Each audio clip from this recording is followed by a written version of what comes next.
या रेसिपीमध्ये आपण एकही थेंब तेलाचा वापर न करता ही रेसिपी आपण बनवलेली आहे। हो, खरंच तुम्हाला विश्वासही होणार नाही की या रेसिपीमध्ये आपण तेलाचा वापर न करता ही रेसिपी बनवली। जर तुम्हाला जाणून घ्यायचे असेल तर व्हिडिओ स्किप न करता पूर्ण बघा। चला तर मग आपण रेसिपीला सुरुवात करूया। आता मी 1.5 कप तांदळाचे पीठ घेतलंय। आता त्याच्यामध्ये गरम पाण्याचा वापर करून मी थोडं पाणी टाकून याला असं मिक्स करून घेणार आहे। लक्षात ठेवा, एकदम जास्त पाणी टाकू नका, नाहीतर पीठ असं सैलसर होईल आणि आपला डो व्यवस्थित बांधला नाही जाणार।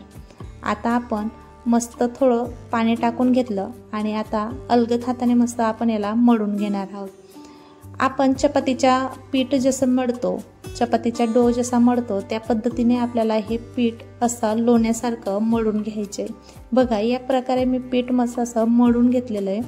आता हे पीठ आपण एका बाजूला ठेवूया आणि आपण दुसरी कृती करून घेऊया।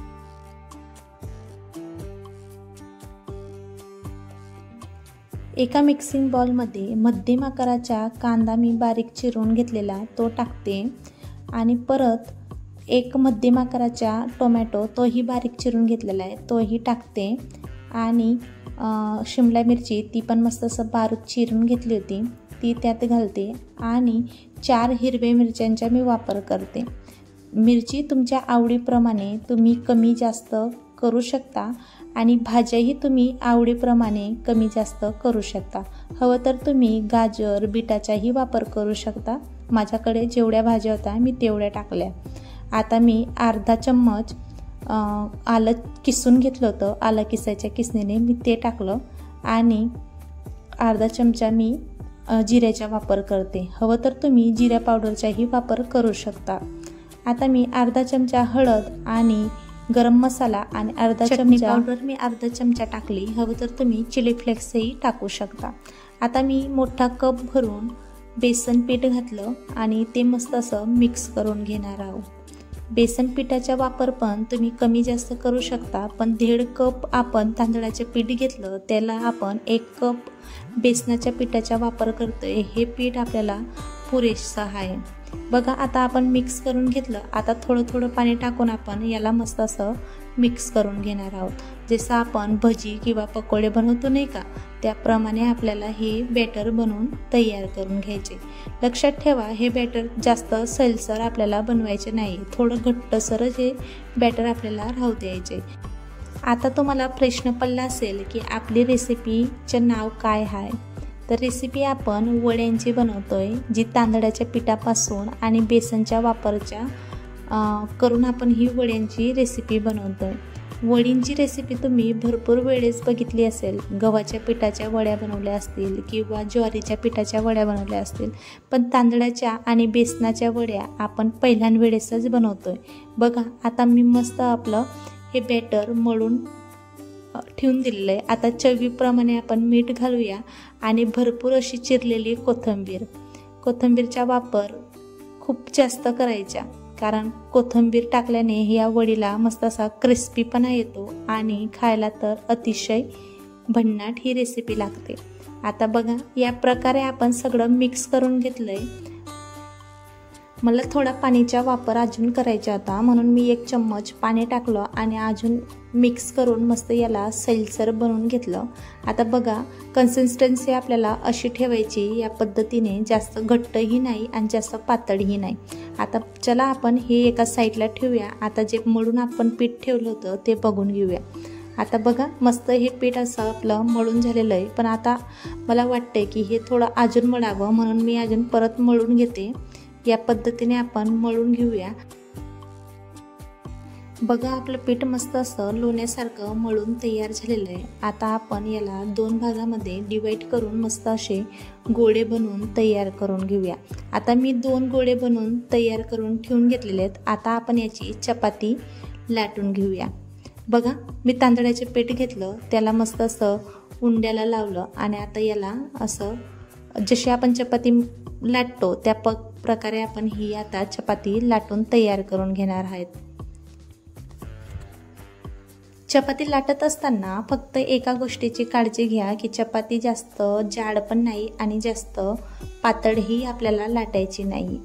आता आपण चपाती मस्त लाटून तयार करून घेतलेली। आता त्याच्यावरती आपण जे बॅटर बनवलेलं होतं बेसनच्या पिठाचं ते बॅटर आपण लावून घेऊया।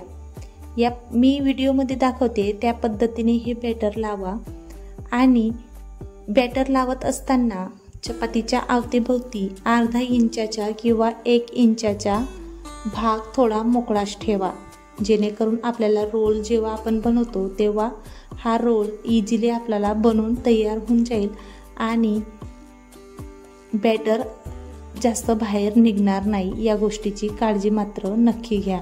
आता आपला रोल बनवून तयार झालेला आहे। आता आपण मस्त याला एका चाळणीत ठेवून देऊया। बघा, या प्रकारची चाळणीमध्ये आपल्याला हा रोल ठेवायचा आहे। जसा आपण हा रोल तयार केला तसाच आपण आता दुसरा रोलही तयार करून घेणार आहोत। ज्या पद्धतीने मी तुम्हाला सांगितलं बस तीच ट्रिक आपल्याला वापरायची आहे आणि दुसरा रोलही आपल्याला बनवून तयार करून घ्यायचा आहे। आता मी व्हिडिओमध्ये दाखवते त्याप्रमाणे आपला हा दुसरा रोल पण बनवून तयार झालेला आहे। आता हा रोल पण आपण दुसऱ्या चाळणीमध्ये ठेवून घेऊया।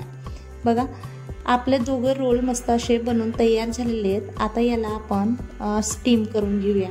मी पाणी पहिलेच उकळायला ठेवून दिलेलं होतं, म्हणजे तापायला ठेवून दिलेलं होतं। आता ती चाळण आपण कढईवरती ठेवूया आणि 15 ते 20 मिनिटसाठी आपण हे मस्त मध्यम गॅसवरती वाफवून घेऊया। बघा, या पद्धतीने मी स्टीम करायला ठेवून दिलेले। आता 15 मिनिट नंतर मी बघते। आपले 15 मिनिट झालेत। आता स्टीम होऊन आपली वडी तयार झालेली आहे। मी अधूनमधून चेक केलं। जेव्हा मी पहिल्यांवेळेस चेक केलं होतं तेव्हा चाकू टाकला तर थोडं बॅटर चाकूला लागलं, म्हणून मी अजून 2-3 मिनटं स्टीम करायला ठेवले।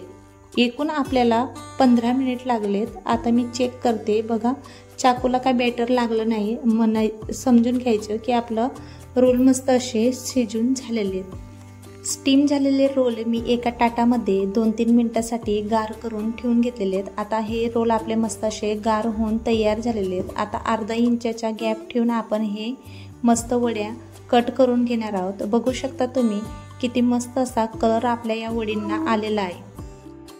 कमी वेळेत आणि कमी साहित्यामध्ये ही रेसिपी बनवून तयार होते आणि एकही थेंब तेलाचा वापर न करता आपण ह्या वड्या बनवलेल्या आहेत। बघा, अतिशय मस्त आपल्या या वडींना कलर आलेला आहे। मी तुम्हाला फायनल लुक दाखवतेच। या बघा, या पद्धतीने आपण सगळ्या वड्या कट करून तयार करून घेतलेल्या आहेत। बघू शकता तुम्ही किती मस्त आपल्या वडींना कलर आलेला आहे। आता मी एक वडी तुम्हाला जवळूनही दाखवते।